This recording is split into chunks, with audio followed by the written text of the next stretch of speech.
What's up guys, today I'm going to be going over the builds I'll be using for World's First Deepstone Crypt tomorrow, and I'll be streaming my point of view of the World's First attempt on the G Fuel Energy Twitch account. That link will be on the screen in the comments and the description. Also through Monday, my code AIR will be 30% off on our store, so definitely check out and try out some new stuff if you never had G Fuel before. Using my code will be the best way to support me outside of watching my videos. In this video, there will be 6 builds that I'll be taking into World's First Deepstone Crypt, and the way this video will work is I'm going to be quickly going over those builds and going over the different situations where I'll be using the different builds, and there'll be a lot of gameplay along the way to kind of give examples. So the first build in this video will be my Stasis Warlock build, and this will pretty much allow me to spam my grenades. And my grenade of choice will be the Dusk-Filled Grenade. You can also pause the video to see my Aspect and Fragment setup, but it's the same as my previous video. I'll be using a Pulse Rifle, Martyr's Retribution, and also Xenophage. Then the exotic armor piece will be Verity's Brow with 4 copies of Firepower and 1 copy of Blast Radius as my mod setup.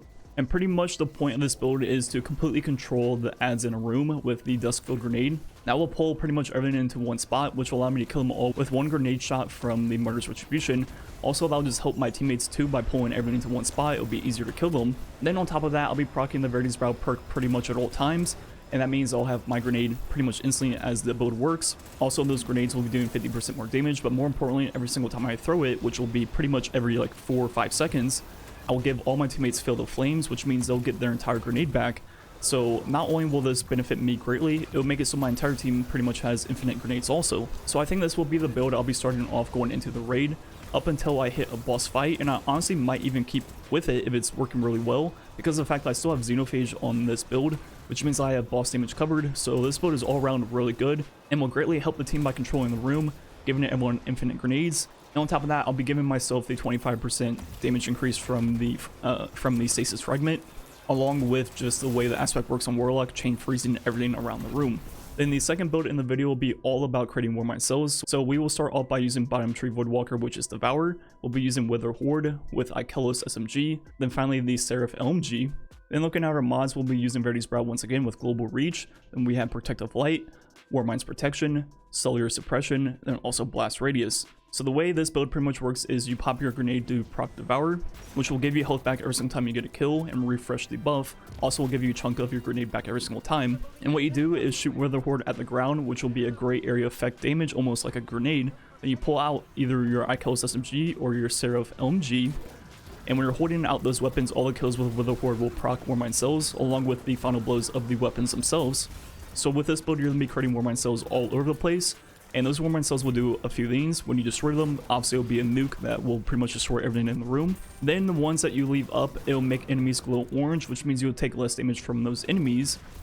Then finally, every single time you shoot the Warmind cell, it will do a burst of suppression energy around the cell itself, which will suppress the enemies and make them not be able to shoot, use their abilities, or anything like that. And the way this build is set up is that you create Warmind cells all over the place, pretty much shoot them and suppress things, and also take less damage from the enemies near them. So obviously this build has like pretty much no boss DPS at all, but for encounters that have a lot of adds, one person using this could really help the team. Then with the third build, this will be one of the best all-around builds in the entire video.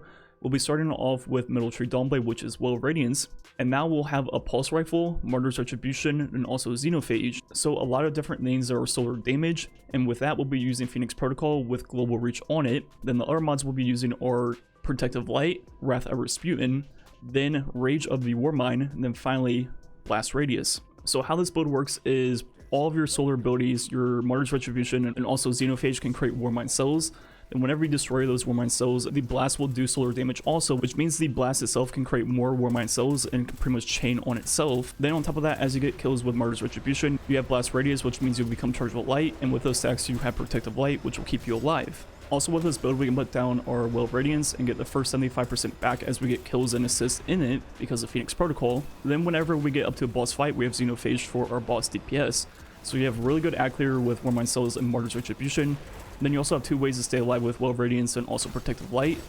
Then you have really good boss damage, so it pretty much covers all the bases you'll want in most encounters. Then the fourth build in the video will be pretty much an alternate DPS build. This one will start off with Will of Radiance once again, but now we're going to be using Iznagi's Burden for our boss DPS. We're going to have the Ikelos SMG, then also the Seraph LMG, so 2 different ways to create Warmind cells. And looking at the mods on this build, we'll be using Protective Light, Cellular Suppression, Global Reach, Rage of the Warmind, and then also Taking Charge. So last build was kind of like an all-purpose DPS build, and that is pretty much what this one is, but the main difference is your boss DPS is coming from a special weapon, which means a few things. One, you should have ammo for every boss phase, so there won't be those times where you just don't get a heavy brick and you're pretty much screwed for an entire boss damage phase. You could also use Special Finisher to guarantee your entire team has ammo with Izangi's Burden, so it should be good for boss damage. It's not quite the best like burst DPS, but it still has pretty good total damage output, so as long as you shoot all the ammo throughout the damage phase, you should be good to go. And the second thing that using a special for DPS does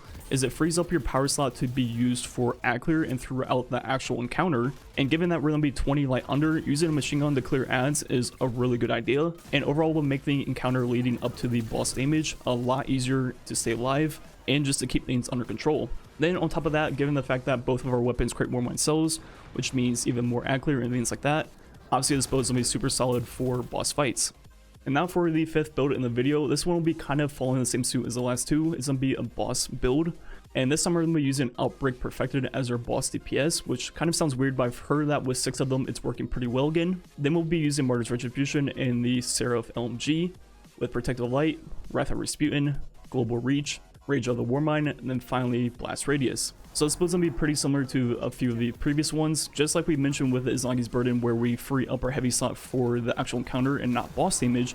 This is pretty much the same thing, but now with not only our heavy, but also our special. So given the fact that our boss DPS is through a primary, we can freely use our special and heavy weapon throughout the actual encounter itself, which means we'll be able to kill ads a lot more efficiently and pretty much stay alive. And this build is pretty similar to what we use in Chronosauer Worlds First, and it works really well being able to just spam your heavy when under light and also your special and not really worry about saving ammo for the boss DPS itself. Obviously with a build like this, your boss damage will not be quite as high as some of the other power and special weapons in the game. But in Worlds First, as long as you're not taking multiple phases longer than you should be, staying alive is almost more important. So for example, if you're using Xenophage and you still 2-phase, but if you could use something like this and still be able to 2-phase, but then use your heavy and special freely during the encounter itself to stay alive, obviously that'll be a lot easier to pull off, because with the other build where you're focusing more on boss DPS, you might be dying left and right and not really ever make it to that second boss phase. But with this build, staying alive and getting to those multiple phases will be a lot easier, even though it might take like one more. So it's kind of like risk versus reward with a build like this. And now with the final build, which will be a full on support build, once again with Well Radiance, Bad Juju, True Teller with Blinding Grenades, and finally the Seraph LMG. And the mods of choice will be Global Reach on Phoenix Protocol, Protective Light, Powerful Friends, Supercharge, and then finally Swift Charge. And this build has no DPS at all, but it's pretty much just to support your entire team in multiple different ways. The first one, you'll pretty much have infinite Wells of Radiance. You'll place down your well and get the first 75% back pretty much in like a handful of seconds with Bad Juju plus the Phoenix Protocol perk. Then the last 25% will just take a handful more seconds, so you can pretty much just chain it forever, especially if our teammates are using their supers and making a few orbs. You can easily infinitely chain your own Well of Radiance. Then you have Blinding Nades on True Teller, which are extremely good in Worlds First. The best way to stay alive is just making enemies not be able to shoot you, so I can't overstate how good that is. Then we also have the Seraph LMG that can make more mind cells for ad clear. And then finally, as we get kills with Bad Juju, we will become Charged with Light all the way to ×4, and every single time we do become Charged with Light, our nearby allies will also get stacks of Charged with Light. And given the fact that pretty much all these builds have Protective Light on them, all of our teammates will have more and more stacks of that Protective Light. Anyways, those have been my 6 builds I'll be taking into World's First Deepstone Crypt tomorrow. I'll probably start off with the Stasis build, then eventually work to the third build, which was the Solar one with Xenophage. I think that one will be the best all-around for boss fights, but I think the Stasis one will be better early on in the raid, and I'll probably stick with that one until it stops working.